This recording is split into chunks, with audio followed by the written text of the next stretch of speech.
बस आज इतनी धीरे क्यों चल रही है? तिलक नगर स्टॉप अभी तक आया नहीं है।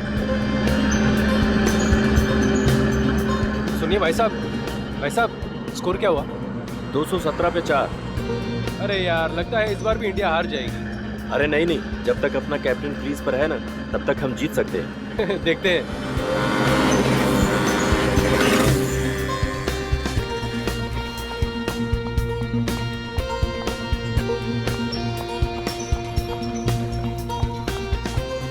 हाय।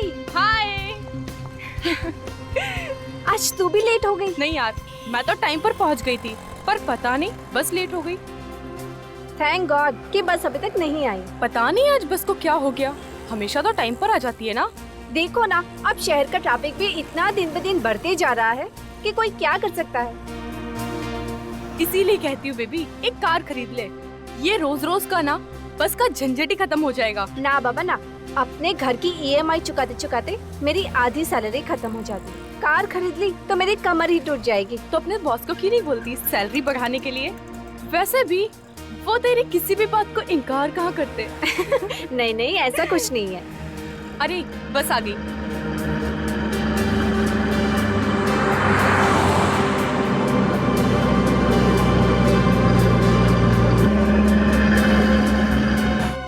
अरे बस वहाँ क्यों रुक गई? इसका स्टॉप तो यहाँ है ना? पता नहीं, चल के देखते हैं। चल।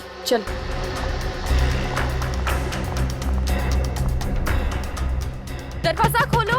अरे भैया, दरवाजा खोलो। कोई खोल ही नहीं रहा।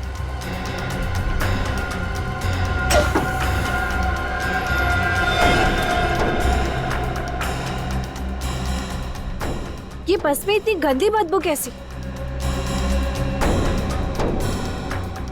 सबके सब सो रहे हैं क्या? चक्कर क्या है, कुछ समझ में नहीं आ रहा। उदय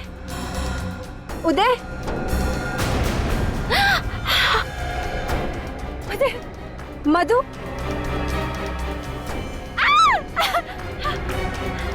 ओह गॉड, ये सब लोग तो मर चुके हैं।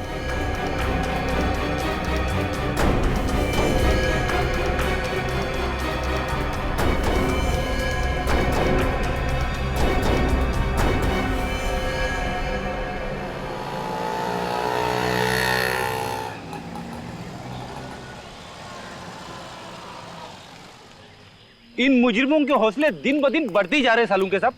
एक नहीं, दो नहीं, पूरी की पूरी बस के सभी लोगों को मार डाला उन्होंने। हाँ यार, पता नहीं क्या होता जा रहा लोग। जरा सी बात है, लड़ाई झगड़ा मार काट। Very bad.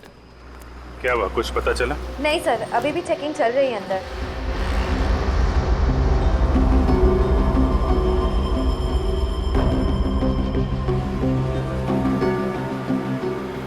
सर, 2 लड़कियां बची लेकिन बेहोश हैं।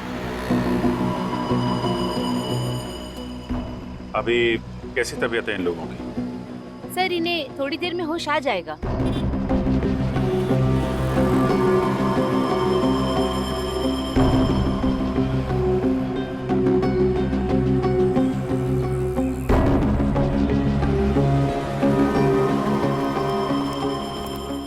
क्या पता चला? अंदर रेडिएशन है क्या? नहीं, किसी तरह के रेडिएशन नहीं है। मैंने अच्छी तरह से चेक किया। इसका मतलब हम लोग अंदर जा सकते हैं? जी जा सकते हैं आप। Thank you.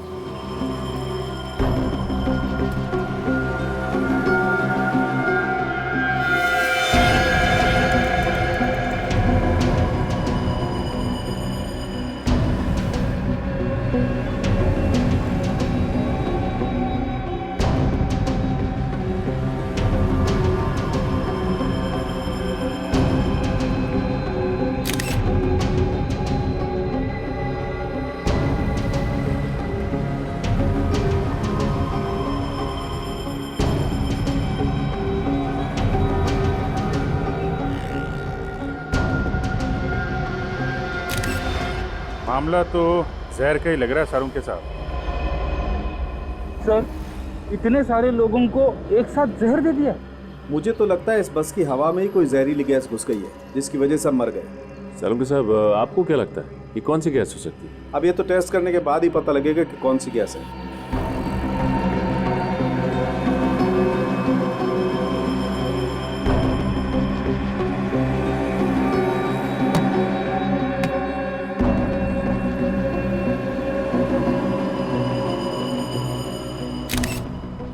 साळुंखे साहब। हाँ अभिजीत, जरा ये देखिए, ये ग्रीन कलर का ये सब्सटेंस है, यही तो जहरीला केमिकल नहीं? हो सकता है अभिजीत। ऑफिसर्स, दोनों लड़कियों में से एक लड़की को होश आ चुका है। फ्रेडी, सचिन, तुम लोग पूरी बस को अच्छी तरीके से चेक करो। देखो वो जहरीला केमिकल कहाँ से आया, चेक करो। श्रेया, सर। बात कर सकते हैं उनसे? जी, उनसे बात हो सकती है। अभी कैसी तबीयत है आपकी? मैं ठीक हूँ सर, मगर ये सब हुआ कैसे? ये तो आप ही बताइए। अच्छा, ये जब बस रुकी तो आप में से किसी को उतरते या किसी आदमी को बस में चढ़ते हुए देखा क्या? नहीं सर, ना तो कोई उतरा ना ही कोई चढ़ा। जब मैंने बस का दरवाजा खोला तो देखा कि वहाँ पर बहुत सारी लाशें पड़ी हुई थी। पूरा का पूरा शमशान बना हुआ था सर। और सर उसके बाद हम लोग बेहोश हो गए थे। ठीक है, थैंक यू वेरी मच। आप इनको हॉस्पिटल ले जाइए। जी।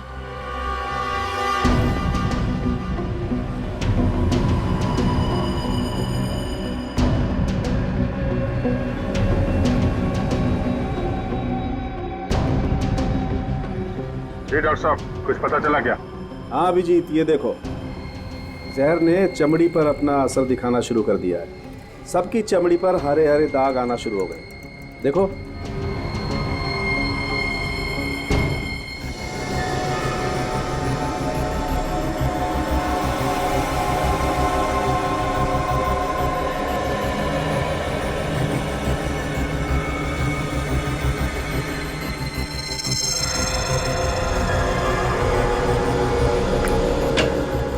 हाँ डॉक्टर साहब, पता चला इतने सारे लोग कैसे मरे?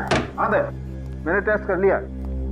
ये जो जगह जगह से चमड़ी हरी हो गई है ना, ये लैकोस सैंडाइल नाम की जहरीली गैस की वजह से हुई है। उस गैस की वजह से मौत हुई है इन लोगों की। लेस्कॉट सैंडल, ये किस तरह की गैस है? बहुत ही खतरनाक और कम पाई जाने वाली गैस है।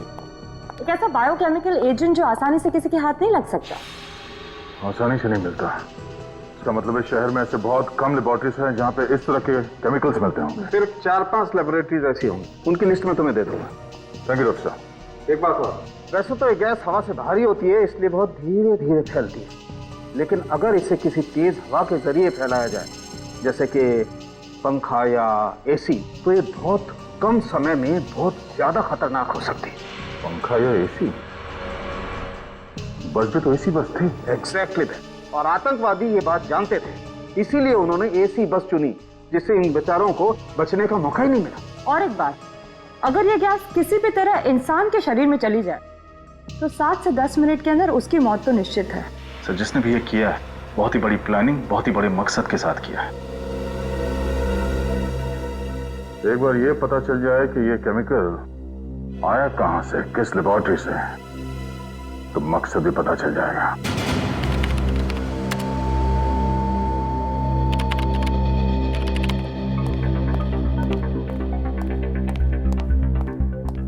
अभिनीत, क्या पता चला? सभी लैब्स को जानकारी भेज दी है। जैसे पता चले वो केमिकल कहाँ से गायब हुआ है, वो लोग हमें इन्फॉर्म कर देंगे। सर मैंने तकरीबन सारे पैसेंजर्स की डिटेल्स चेक कर ली है। किसी का भी आपस में कोई संबंध नहीं है। सभी लोग अलग अलग जगह काम कर रहे थे। कोई बैंकर था, कोई डॉक्टर था, कोई अकाउंटेंट था। अगर एक चीज उन सब में कॉमन थी तो सिर्फ ये कि वो उसी बस में ट्रैवल कर रहे थे। मुझे तो लगता है इसके पीछे किसी आतंकवादी संगठन का हाथ है जो लोगों में दहशत फैलाना चाहते हैं। आतंकवादी संगठन? सर, बॉम्ब ब्लास्ट के बाद ये कौन सा नया तरीका अपना लिया इन लोगों ने? अभी तो सिर्फ बस में हुआ है, कल को शहर में कहीं भी हो सकता है, किसी भी भीड़ भाड़ वाले इलाके में। सर, डॉक्टर सालुंखे कह रहे थे कि वो केमिकल हवा से फैलता है। हो सकता है वो केमिकल बस के एसी के जरिए फैलाया हो सकता है, और ये भी हो सकता है कि उसने किसी बैग के अंदर वो चीज रखी हो। हाँ सर, और वो बैग बस में रख के अगले स्टॉप पे उतर गया होगा। वो बस के टिकट की मशीन लेके आओ, देखो कितने लोग चढ़े थे बस के अंदर। सर ये भी तो हो सकता है कि वो आतंकवादी सुसाइड स्क्वाड का हो और पैसेंजर्स के साथ वो खुद भी मर गया हो सकता है। बस के अंदर जितने लोग मरे थे सबकी बॉडी की शिनाख्त हो गई? नहीं सर, अब भी कुछ बाकी है। सर, कुल मिला के 35 लोग चढ़े थे बस में। 35 लोग, और हमें लाशें मिली हैं 22 लोगों की। मतलब 13 लोग बस से नीचे उतरे हैं। और सर, जहाँ से बस शुरू हुई थी वहां से लेकर तिलक नगर जहाँ बस मिली, टोटल 5 बस स्टॉप्स हैं। तो इन 13 लोगों के बारे में पता लगाते हैं। उन 5 बस स्टॉप में उतरे थे। बस को अच्छे तरीके से चेक करना होगा, और बस के अंदर जो बैग मिले थे उनको भी छान मारते हैं।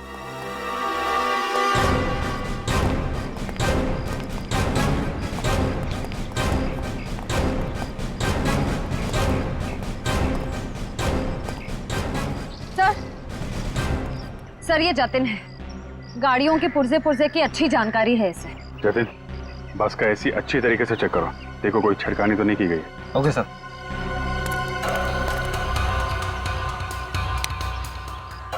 एसी का वेंटिलेशन चेक करो, देखो कहीं हरा रंग दिखता है क्या।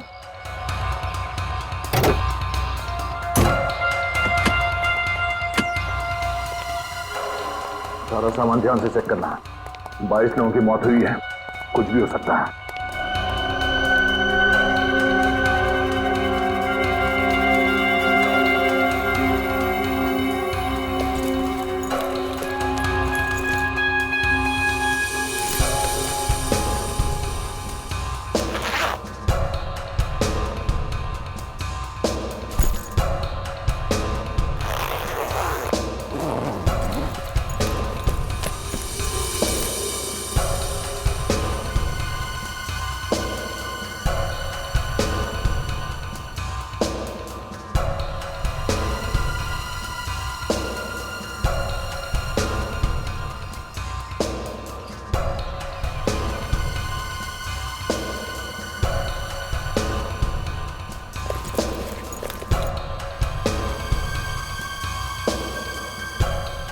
एक मिनट, इस परफ्यूम के बॉक्स में ऐसा गड़बड़ हो सकती है। यहाँ देना।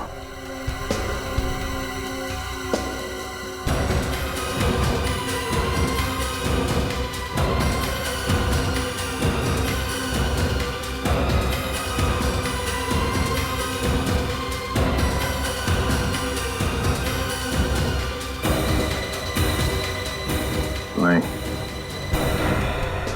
ये बोल तो एकदम भरी हुई है, इसमें केमिकल नहीं आ सकता।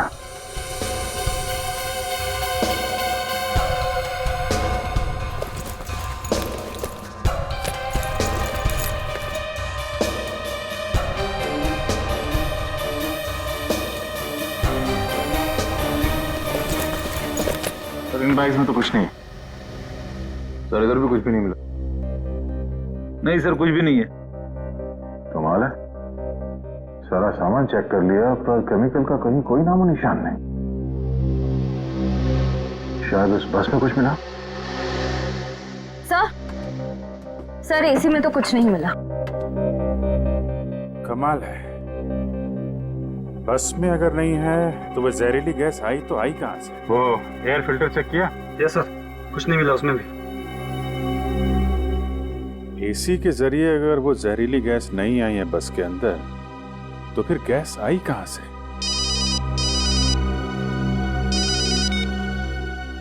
हाँ दया, हाँ कुछ मिला उस बस में? बस में कुछ नहीं मिला। एसी में चेक किया, मगर वो केमिकल कहीं ना कहीं से तो फैला ही है ना। हाँ ठीक है, अगर कुछ पता चलता तो फोन करो मुझे। ऐसा कैसे हो सकता है सर? केमिकल ना तो बस में है और ना ही सामान में, तो फिर ये केमिकल आया कहाँ से? ये केमिकल आया कहीं आसपास से ही है। अगर ये केमिकल गैस फॉर्म में है तो हो सकता है किसी ने छोटी सी बॉटल में डाल के लाया। तो बैग फिर से चेक करना।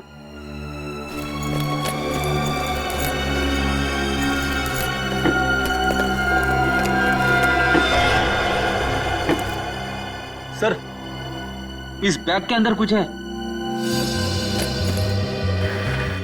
ये पूछो।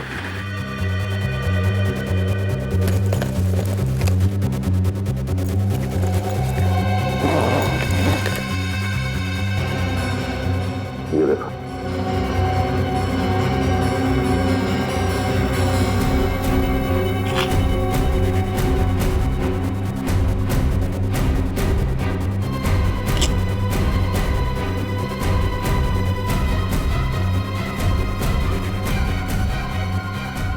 तो ये है वो बॉटल जिसमें केमिकल रखा गया था।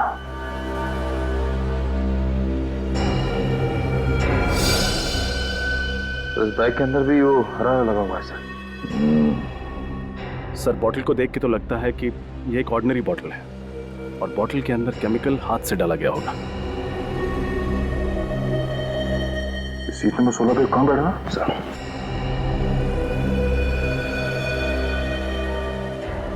सर सीट नंबर 16 पे वो राजेश है सर। राजेश? तो राजेश आतंकवादी है? नहीं नहीं, ऐसा नहीं हो सकता। मेरा बेटा आतंकवादी नहीं हो सकता। देखिए, हम ये नहीं कह रहे हैं कि आपका बेटा आतंकवादी है। हम तो सिर्फ ये कह रहे हैं कि आपके बेटे राजेश के बैग में से हमें वो जहरीली केमिकल वाली बोतल मिली। नहीं, जरूर किसी ने ये बोतल मेरे राजेश के बैग में रख दिया होगा। मेरा बेटा तो बहुत सीधा साधा था सर। मेरा बेटा तो सॉफ्टवेयर इंजीनियर था सर।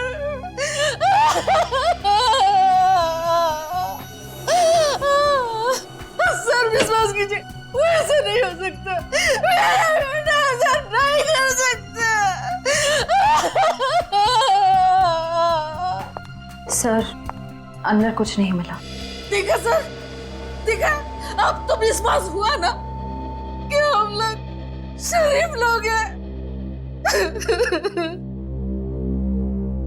एक तो बेटे की मौत ने हमें आधा कर दी, रही सही कसर इस इल्जाम ने। आप हमें गलत समझ रहे हैं। हम आप पे इल्जाम नहीं लगा रहे, हम तो सिर्फ पूछताछ कर रहे हैं। आप लोग एक बार भी नहीं सोचते ना कि आप लोगों की ये पूछताछ किसी का दिल दुखा सकती है? तुम कौन हो? मेघा, राजेश की मंगेतर। ऑफिसर, कुछ पता चला? राजेश और उसके दोस्तों की मौत का जिम्मेदार कौन है?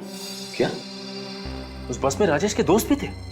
जी हाँ, उस बस में उसके 7 दोस्त थे जो उसी के ऑफिस में काम करते थे। कहीं ये सारा किया धरा ऑफिस में किसी दुश्मनी को लेकर तो नहीं? पर सर, अगर राजेश के ऑफिस में ऐसी कोई प्रॉब्लम होती तो वो मुझे बताते, जरूर बताते मुझे।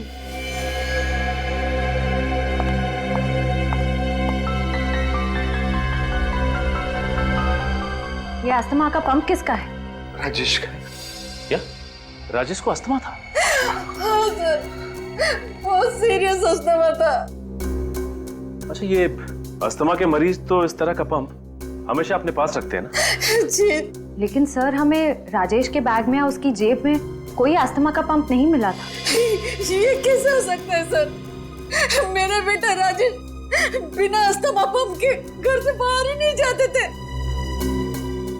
ये तो एक्स्ट्रा है, इमरजेंसी के लिए घर में रखा है। कहीं ऐसा तो नहीं कि वो बैग राजेश का था ही नहीं, बल्कि बदल दिया गया था? हाँ सर, खूनी बैग बदलकर तिलक नगर से एक बस स्टॉप पहले, यानी कि श्याम नगर के बस स्टॉप पे उतर गया होगा। अभिजीत, अंदाजा बिल्कुल सही निकला। वो जहरीला केमिकल इस बोतल से ही छोड़ा गया है। सर, इस छोटी सी बोतल में 22 लोगों को मारने की क्षमता है। अकल बड़ी की भैंस। अबे कौन सी सोच में डूब गया? भैंस बड़ी होती है ना। देख, अकल तो छोटे से सिर में भी रह सकती है, मगर भैंस को रखने के लिए इतने बड़े तबेले की जरूरत पड़ती है। सर सही बात है। छुट्टी हो गई, पहले एक था अब 2 हो गए। सर ये काम कैसे करता है? देखो, ये बटन एक तार के जरिए इस बैटरी से जुड़ा हुआ है। जैसे ये बटन दबाया, ये तार गर्म होने लगा। इतना गर्म हो गया कि बाद में ये डिस्कनेक्ट हो गया, टूट गया। और जब ये जलने लगा तो धीरे धीरे इसके अंदर की गैस बाहर निकली और उसने तबाही मचा दी। ये बटन दबने और गैस निकलने के बीच कितना टाइम लगता है डॉक्टर साहब? 60 से 90 सेकेंड। मतलब राजेश के पास 90 सेकंड थे बटन दबा के भागने के लिए। सर फिर तो ये राजेश तिलक नगर से एक स्टैंड पहले ही उतर सकता था, फिर भी ये बस में क्यों बैठा रहा? ये राजेश सॉफ्टवेयर इंजीनियर था ना? हाँ सर। किसी एमआरपी कंपनी में काम करता था और महेश नगर में रहता है। सर, मैंने शहर की सारी लैब्स में पता कर लिया, कहीं से भी किसी भी केमिकल की चोरी नहीं हुई। कहीं से भी नहीं चुराया गया तो फिर वो खतरनाक केमिकल राजेश के बैग में आया कहां से?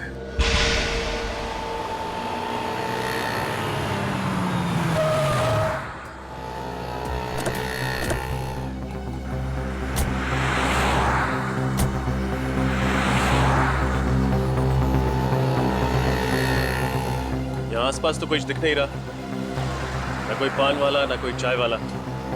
पूछे तो किससे पूछे? सर वो सामने सड़क के उस पर वो पेपर वाला दिख रहा है, उससे चल के पूछे। चलो।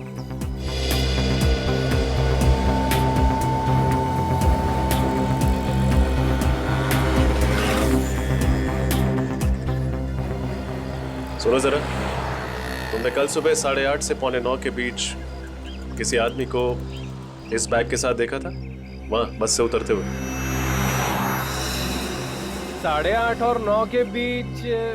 अरे हाँ साहब, 8:30 और 9 के बीच एक क्या मस्त शूटिंग चल रही थी साहब। अब उसको छोड़ के कोई ये हैंडबैग देखेगा क्या?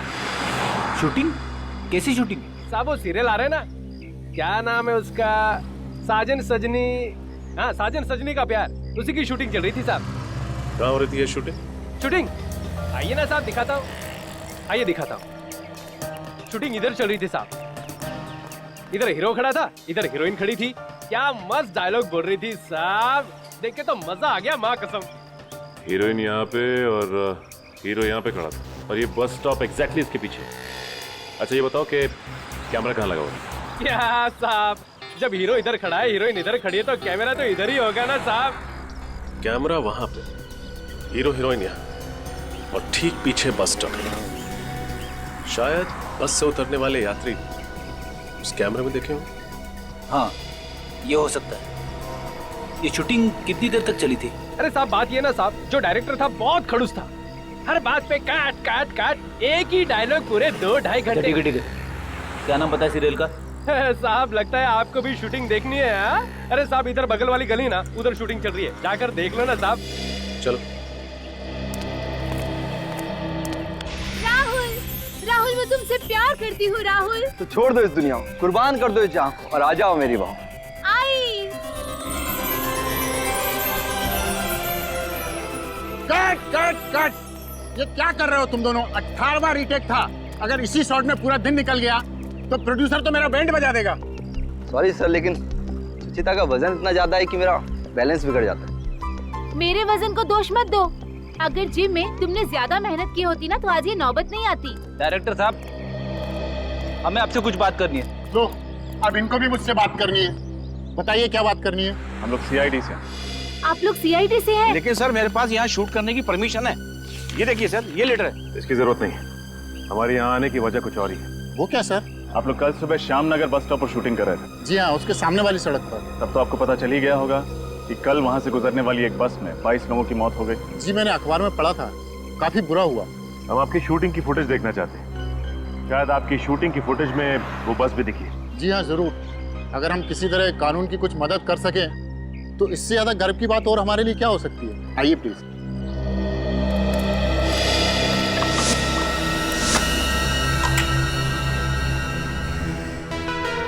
हमारे पास दो ही रास्ते हैं। क्या? या तो हम घर से भाग चलते हैं या फिर आत्महत्या। आत्महत्या? क्या कर सकते हैं? तुम पागल हो गए हो?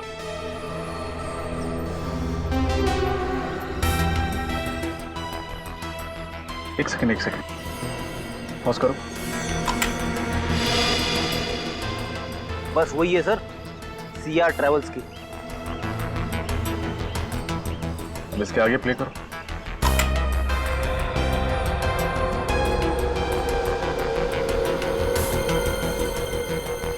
पॉज करो। अरे इसके हाथ में भी बिल्कुल वैसा ही बैग है जैसा राजेश का था।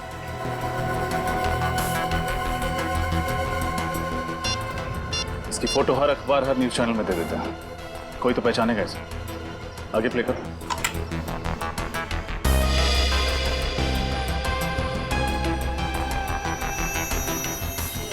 ये आदमी सड़क से गली के अंदर गया हमें। चलो गली में चलकर देखते हैं। इसी गली में घुसा था ना वो आदमी? हाँ, गली तो यही है। अरे लेकिन ये गली तो वहां जाके खत्म हो जाती है, डेड एंड है वहां पे। हो सकता है वो इन्हीं में से किसी बिल्डिंग में रहता हो या यहाँ आया हो। एक काम करो, तुम लोग बिल्डिंग्स पे जाके पूछताछ करो, तब तक मैं रास्ते के आदमी से पूछता हूँ।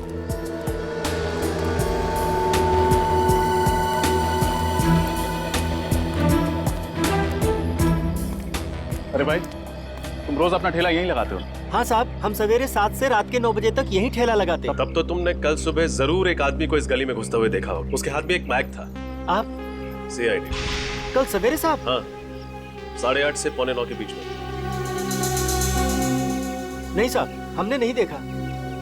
सर, बिल्डिंग के सारे वॉचमैन से पूछताछ की सर। उनका कहना है कि उन्होंने किसी बैग वाले आदमी को नहीं देखा है और ना ही ऐसा कोई आदमी बिल्डिंग में रहता है। कमाल है, आगे रास्ता बंद, किसी बिल्डिंग में गया भी नहीं, तो फिर वो इस गली में घुसा क्यों?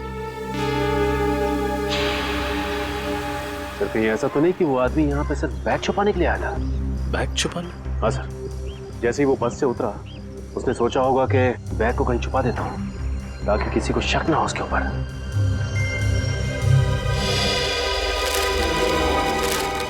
हाँ सचिन, सुनो, कल तुम्हें इस डिब्बे में कोई बैग मिला था? नहीं साहब, कल तो मैं बीमार था साहब, कल मैं आया नहीं था साहब। इसका मतलब कल का कचरा अभी भी इस डिब्बे में ही होगा। चेक करो।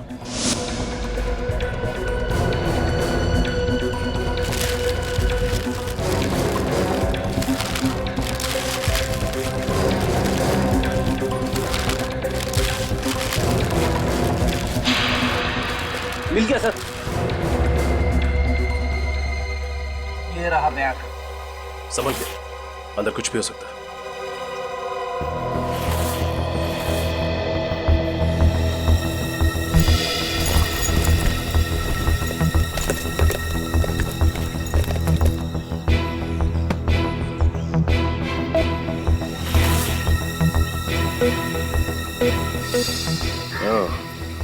ये रहा राजेश का अस्थमा पंथ। ये बैग राजेश का ही है। सर, डॉक्टर तारिका को राजेश के बैग के ऊपर से एक खास आदमी की उंगलियों के निशान मिले। अच्छा, कौन है वो? सर, मुन्ना नाम का पुराना मुजरिम है। 2 साल पहले गन्स की स्मगलिंग में पकड़ा गया था। मुन्ना? पंकज, अपना डाटा चेक करो, निकालो इस मुन्ना का इतिहास। मुन्ना? सर, मुन्ना ने काफी प्लानिंग की होगी इस सब के लिए। राजेश पे नजर रखी होगी और ठीक राजेश के जैसा ही बैग बाजार से खरीदा होगा ताकि उसे बदला जा सके। सर, ये देखिए। सर, स्मगलिंग के अलावा मुन्ना सुपारी लेके खून भी करता है, मगर इसका कोई एड्रेस नहीं है। सर, एक हरिया नाम का आदमी भी काम किया करता था इस मुन्ना के साथ। मैं जानता हूँ इसे, बाद में वो खबरी बन गया। वेरी गुड, फोन लगाओ इस हरिया को, पता ठिकाना मिलेगा इस मुन्ना का। यस सर, ये मुन्ना तो सुपारी किलर है, फिर ये आतंकवादियों के साथ कैसे मिल गया? पैसे को लालच दिया होगा, बन गया सुपारी किलर से आतंकवादी। सर, इस मुन्ना का पता चल गया सर। कहाँ है? पीपटवाड़ी में कहीं अपना अड्डा बना के रखा है इसने। पीपटवाड़ी? इस मुन्ना बेटा को लोरी सुनाने का टाइम आ गया है। मुन्ना एक आतंकवादी है, संभाल के, कुछ भी हो सकता है।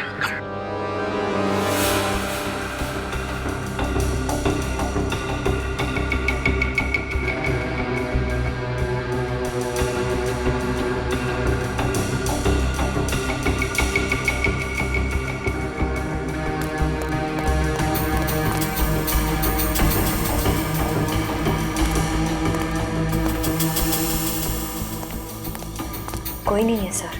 कोई नहीं?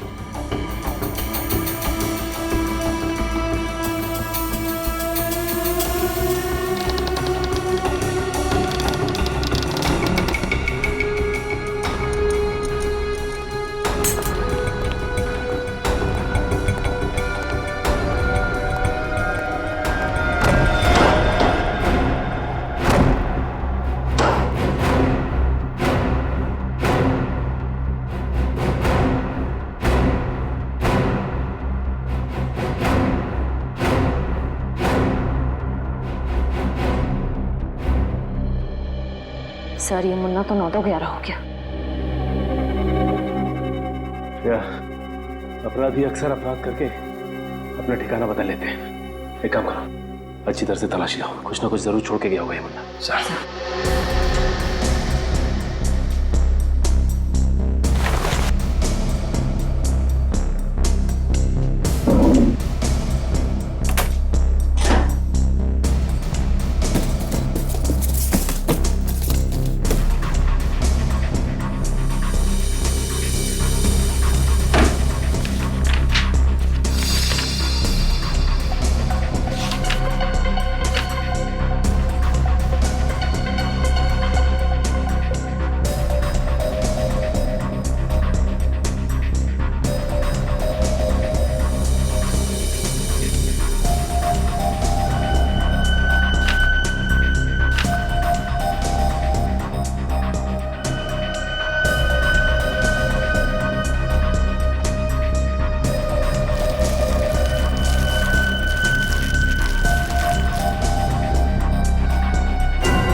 मिला क्या निखिल? इस नोटपैड पे कुछ लिखा गया था पर कुछ दिख नहीं रहा है साहब। उठा इसे, देखो कुछ काम का है क्या? सर सर बस का टिकट मिला है।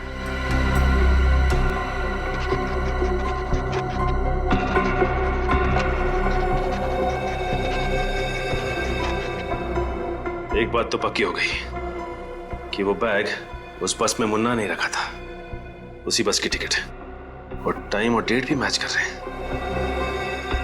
लेकिन ये क्या, मुन्ना ने बस सैंडी नगर से पकड़ी थी, पीपलवाड़ी से नहीं। पर सर मुन्ना को एनडी नगर बस स्टॉप जाने की क्या जरूरत पड़ गई? उसके लिए तो पीपलवाड़ी का बस स्टॉप ज्यादा नजदीक पड़ता। वो इसलिए क्योंकि शायद मुन्ना एनडी नगर में किसी से मिलने गया था। इस नोटपैड से एनडी नगर के एक घर का एड्रेस मिला है सर। एनडी नगर, हमारी अगली मंजिल एनडी नगर का ये घर है। हो सकता है मुन्ना का ये नया ठिकाना। सर दरवाजा खुला है, लगता है मुन्ना अंदर ही है, संभाल के।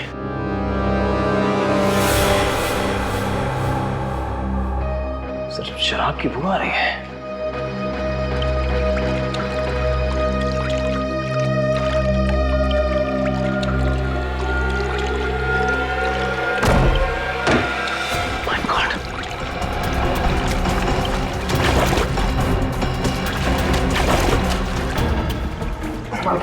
लगता है ज्यादा शराब पी के बाथटब में बेहोश हो गया।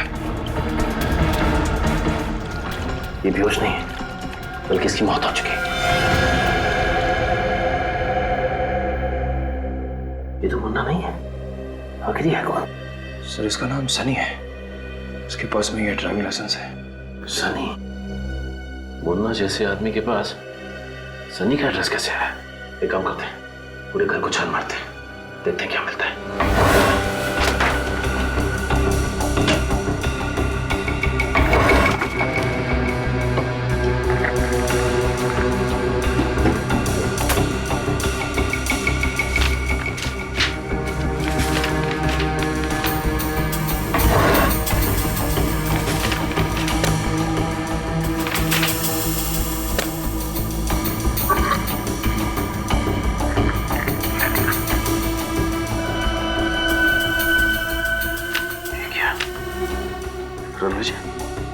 ये भी तो उस बस में था, इसकी भी तो मौत हो चुकी है। सर फोटो देख के तो लगता है कि ये सनी और रणविजय एक दूसरे को जानते थे और लगता है गहरे दोस्त भी थे।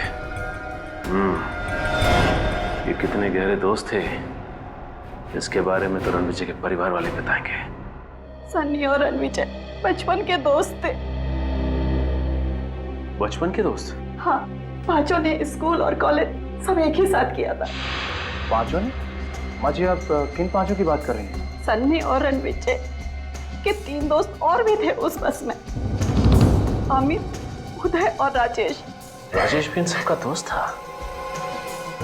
इसका मतलब ये कोई आतंकवादी हमला नहीं है, बल्कि कोई तो ऐसा जरूर है जिसने इन सबको ऊपर पहुंचा दिया। किसने मारा है उन बच्चों को? उन बच्चों की तो किसी से कोई दुश्मनी भी नहीं थी। किसी ना किसी से तो दुश्मनी जरूर थी माता जी, वरना खूनी ऐसे ही उनके पीछे नहीं पड़ता। इन पांचों के अतीत के बारे में पता करना होगा हमें। सर, सालुंखे सर की रिपोर्ट आ गई। सर, इस रिपोर्ट में साफ साफ लिखा है कि सनी के बाथटब में डूबने की वजह शराब नहीं, ड्रग्स है, जो उन्हें सनी के खून में मिली थी। ड्रग्स? मतलब सनी शराब नहीं पीता था? नहीं। फिर क्या सनी ड्रग्स लेता था? नहीं विनीत, रिपोर्ट में साफ साफ लिखा है सनी को ड्रग्स वाला इंजेक्शन उसे गर्दन के पीछे दिया गया। कोई भी आदमी ड्रग्स लेगा अपने हाथ में इंजेक्शन लगाएगा, बाजू में लगाएगा, गर्दन के पीछे? हुआ कुछ ऐसा होगा कि मुन्ना ने सनी का दरवाजा खटखटाया, सनी ने दरवाजा खोला और अंदर जाने के लिए पीछे मुड़ा तो मुन्ना ने वो ड्रग्स वाला इंजेक्शन उसके गर्दन के पीछे घोंप दिया। सनी बेहोश होकर गिर गया। मुन्ना ने उसे उठाया और बाथटब में डुबो के मार दिया। आसपास शराब छिड़क दी ताकि लोगों को लगे कि ये एक एक्सीडेंटल डेथ है। जिस तरह उस खून को एक्सीडेंट की शक्ल दी गई, ठीक उसी तरह इस बस वाले हमले को आतंकवादी घटना बना दिया उन्होंने। हम सोचते रहे कि इसके पीछे आतंकवादी संगठन का हाथ है, जबकि ये खून है, खून। सनी की मौत हुई 6 से 7 बजे के बीच, मतलब 6 से 7 बजे के बीच सनी का खून करने के बाद मुन्ना एनडी नगर के बस स्टॉप पे पहुंचा और वहां उसने 7:45 बजे की बस पकड़ ली। फिर मौका देख के रास्ते में वो केमिकल वाला बैग राजेश के बैग के साथ बदल दिया। काम हो गया उसका। एक चौंका देने वाली बात पता चली है। क्या बात? सर, 5 साल पहले इस सनी पे खून का इल्जाम लगा था, मगर ऐन वक्त पे गवाहों ने कोर्ट में आने से मना कर दिया और सनी छूट गया। अच्छा, उन गवाहों में कहीं रणविजय और उसके 3 दोस्त तो नहीं थे? हाँ सर, वही लोग थे। ठीक कहा आपने। खून किसका हुआ था? किसी मोनिका नाम की लड़की का। मोनिका? मतलब खूनी मोनिका का कोई दोस्त या रिश्तेदार है जो उसकी मौत का बदला ले रहा है। अब सीआईडी के आने का क्या फायदा? मेरे मोनिका को तो इंसाफ दिला नहीं पाए आप लोग। इसलिए आप आपके पति खून करके बदला ले रहे हैं। ये क्या कह रहे हैं आप? बिल्कुल ठीक कह रहे हैं। जरा बुलाइए उन्हें। कहाँ से बुलाऊं? मर चुके हैं वो। क्या? उनकी भी मौत हो चुकी? जी हाँ। एक बूढ़े बाप के कंधों में इतनी ताकत नहीं होती कि जवान बेटी की अर्थी के साथ कानून की नाइंसाफी का बोझ भी सह सके। जब कानून ने मेरी मोनिका के खूनी को आजाद छोड़ दिया तो वो ये बर्दाश्त नहीं कर पाए, आत्महत्या कर ली उन्होंने। बहुत बुरा हुआ आपके साथ, प्लीज संभालिए अपने आप को। देखिए माँ जी, आपके परिवार के साथ जो कुछ भी हुआ उस बात का बेहद अफसोस है हमें। पहले आपकी बेटी मोनिका और उसके बाद आपके पति। बात दरअसल ये है कि कोई तो है जो मोनिका के खूनी और उसके दोस्तों की जान ले रहा है। क्या? मोनिका का कातिल मारा गया? ये किसने किया? हम भी यही पता लगाने की कोशिश कर रहे हैं। जरूर कोई मोनिका के पास वाला ही होगा। नहीं, लेकिन जो भी ये कर रहा है ना, मेरी दुआएं हैं उसके साथ। कोई तो है जो मेरी बेटी के खून का बदला ले रहा है। वो सिर्फ आपकी बेटी के खूनी को ही नहीं, बल्कि साथ साथ कई मासूम लोगों को अपना शिकार बना चुका है। अब अगर ऐसे आदमी को आप दुआ देंगे, माँ जी, मुझे नहीं लगता कि ये अच्छी बात होगी। माँ जी, मोनिका का कोई भाई है? जी नहीं, वो हमारी इकलौती संतान थी। तो फिर हो सकता है कि आपकी बेटी मोनिका किसी से प्यार करती हो? हाँ, वो और संजय एक दूसरे से बेहद प्यार करते थे। शादी भी होने वाली थी उनकी, पर वो तो बहुत नेक लड़का है, वो ऐसा नहीं कर सकता। वो कितना नेक है वो तो हम पता कर ही लेंगे। संजय, ये क्या बकवास कर रहे हो मुन्ना? तुम सारे पैसे मैं तुम्हें दे चुका हूं ना। संजय साहब, सारे नहीं, आधे पैसे। क्या मतलब? मतलब वो सारे पैसे 4 लोगों को मारने के लिए दिए गए थे। उनके साथ 18 लोग और मारे गए। उनका क्या? वो क्या मुफ्त में मारे गए? देखो मुन्ना, ये तो सरासर बेईमानी है। बेईमानी के धंधे में ईमान ढूंढ रहे हैं। मुझे पैसे चाहिए, पैसे। देखो मुन्ना, तुम्हें शुरुआत से पता था कि प्लान के हिसाब से बस में जितने भी लोग होंगे वो सबके सब मारे जाएंगे, ताकि वो 4 दोस्त मारे जा सके। पुलिस को ये एक आतंकवादी हमला लगे। अब मेरे पास और पैसे नहीं है, तुम प्लीज यहां से जाओ। ठीक है, कोई बात नहीं, सारे सबूत हैं मेरे पास। पुलिस को तुम तक पहुंचने में ज्यादा टाइम नहीं लगेगा। तो तुम मुझे ब्लैकमेल कर रहे हो? देखो ये सही नहीं है। क्या सही है और क्या गलत, ये तो पहले सोचना चाहिए था। ठीक कहा, मुझे पहले ही सोचना चाहिए था।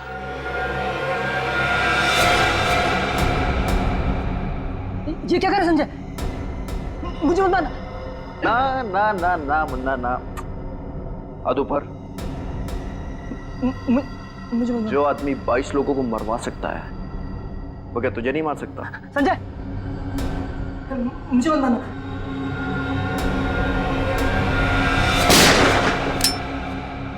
सीआईडी,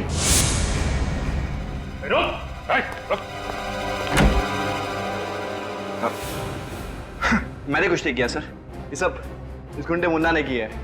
बताइए, बस में बैठे लोगों को मार दिया इसने? हमें पता है तुमने ही किया ये सब। मोनिका के खून का बदला लेना चाहते थे ना तुम? नहीं सर। नहीं?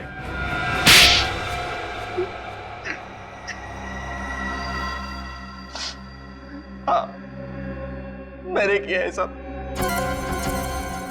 क्या करता मैं? थोड़ा मुझसे मेरा प्यार, मेरी जिंदगी, मेरी मोनिका को मुझसे छीन लिया। शादी होने वाली थी हमारी।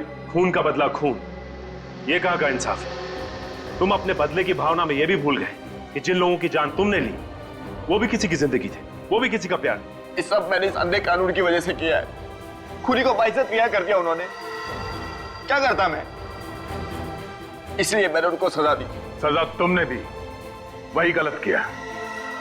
कानून के ऊपर भरोसा करते, सच को सामने लाने की कोशिश करते तो शायद मोनिका के खूनी को सजा हो जाती, लेकिन अब तुम दोनों को सजा होगी, वो भी फांसी।